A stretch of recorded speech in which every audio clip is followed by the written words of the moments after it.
Porque a fé não é uma coisa irracional.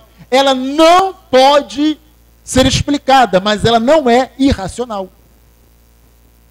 Fé não é irracional. Durante muito tempo, lá no início do meu ministério, eu falava muito no altar. Quando a fé entra pela porta da frente e a razão sai pela porta dos fundos. Porque fé e razão não podem conviver juntas. E eu dizia muito que a fé, que é verdadeira, tem que ser irracional, mas hoje eu entendo que não é assim. Fé não pode ser irracional. O fato de não ser explicada não faz dela irracional. Ok? Vamos ver isso aí. Pode avançar, por favor.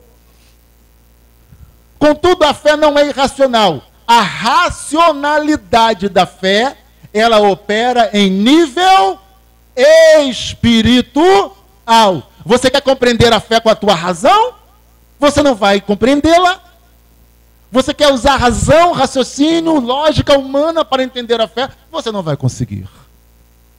Porque fé não se explica racionalmente, humanamente. Razão humana não explica a fé.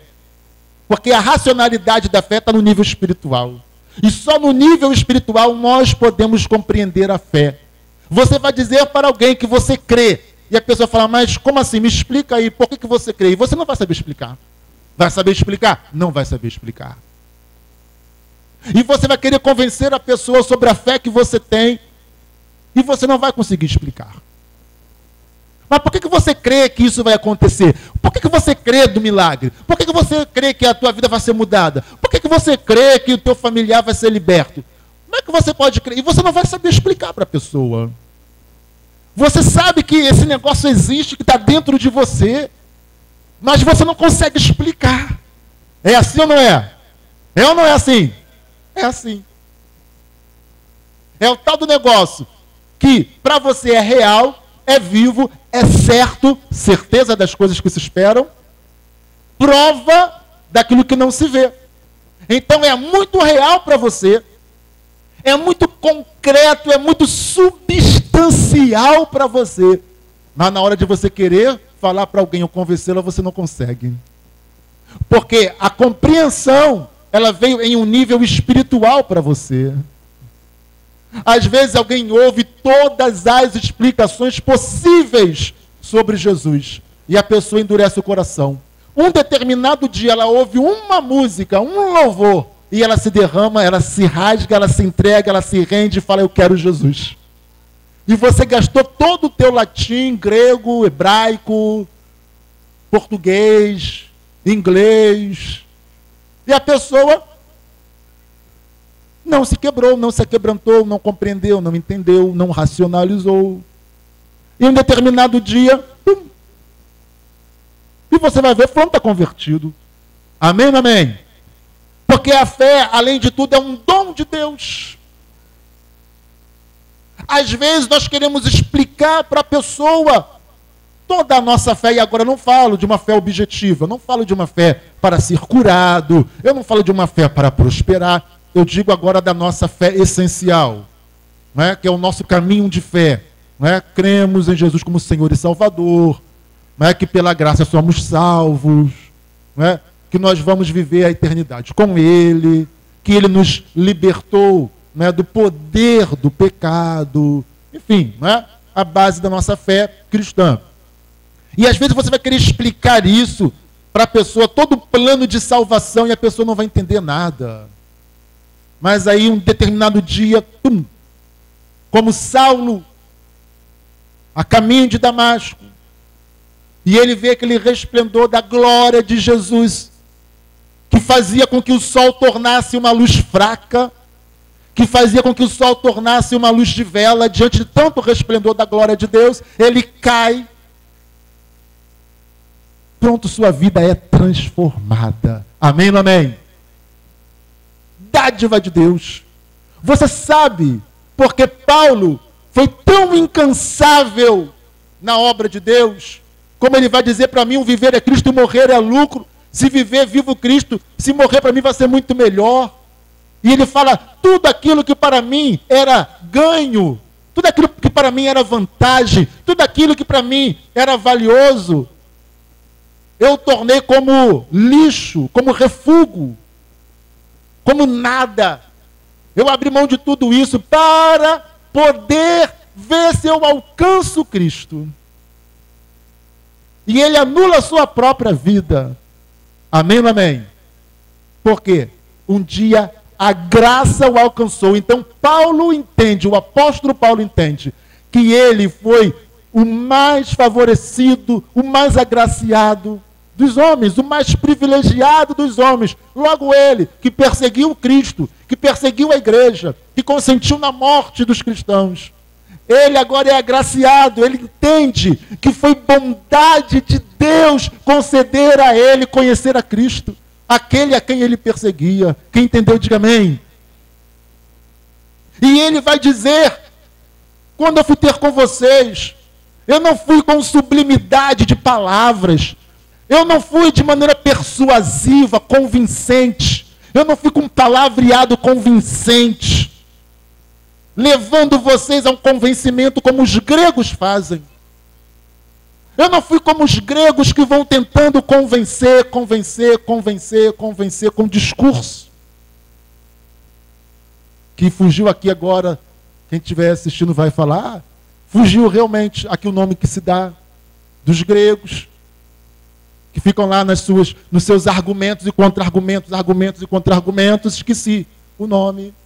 Paulo vai dizer, eu não fico argumentando. Não é com sofismas. Mas quando eu fui ter convosco, eu fui em demonstração de poder do Espírito. Amém, amém, amados? Não é persuasão, não é um poder de convencimento. É o poder do Espírito. O que leva uma pessoa a crer é o poder do Espírito. Não são palavras cheias de lógica. Por isso ele também vai dizer que ele prega a Cristo, que é loucura para os gregos, porque gregos buscam sabedoria, gregos buscam lógica, gregos buscam razão. E ele fala, o evangelho é loucura para os gregos. Porque se eles começarem a ficar pensando sobre isso, não vão chegar a nada. Que loucura é essa que existe um Deus único que enviou seu filho e morreu na cruz? É loucura para o grego. E para o judeu é um escândalo dizer que o Messias, que o Filho de Deus, Senhor e Salvador, é alguém que morreu na cruz. Mas Paulo está falando, não é a razão, não é a lógica, não é a compreensão nem judaica e nem a compreensão filosófica dos gregos. Mas ele fala, é o poder de Deus, é esse que convence. Amém ou amém? É esse que convence. A fé se opera no âmbito espiritual. A racionalização da fé é no âmbito espiritual. Não é aqui, não é na razão, é dentro. A gente está cheio de fé.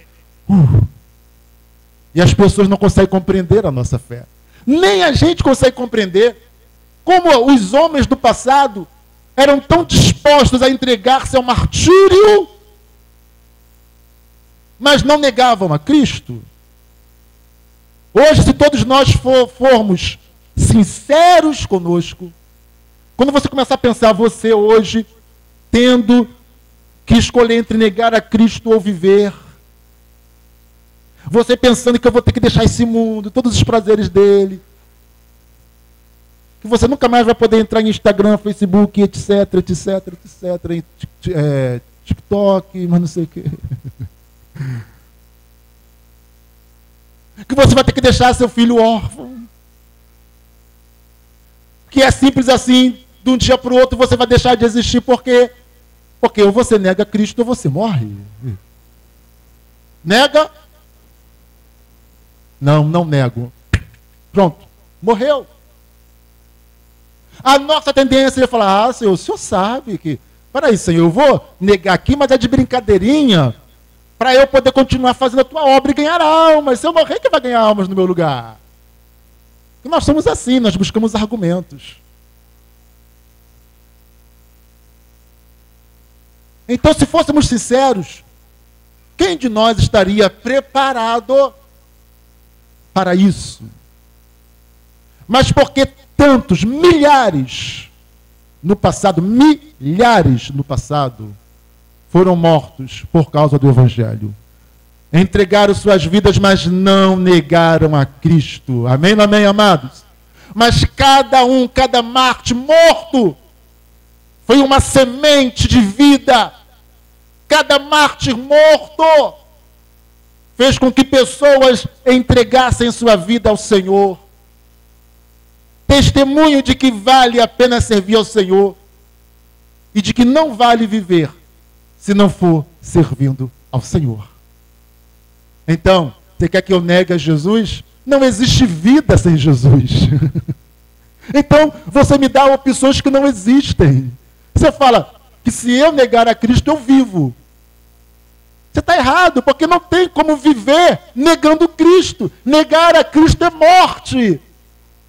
Então, eu prefiro morrer, porque aquele que perder a sua vida, a achará, disse o Senhor. Amém ou amém?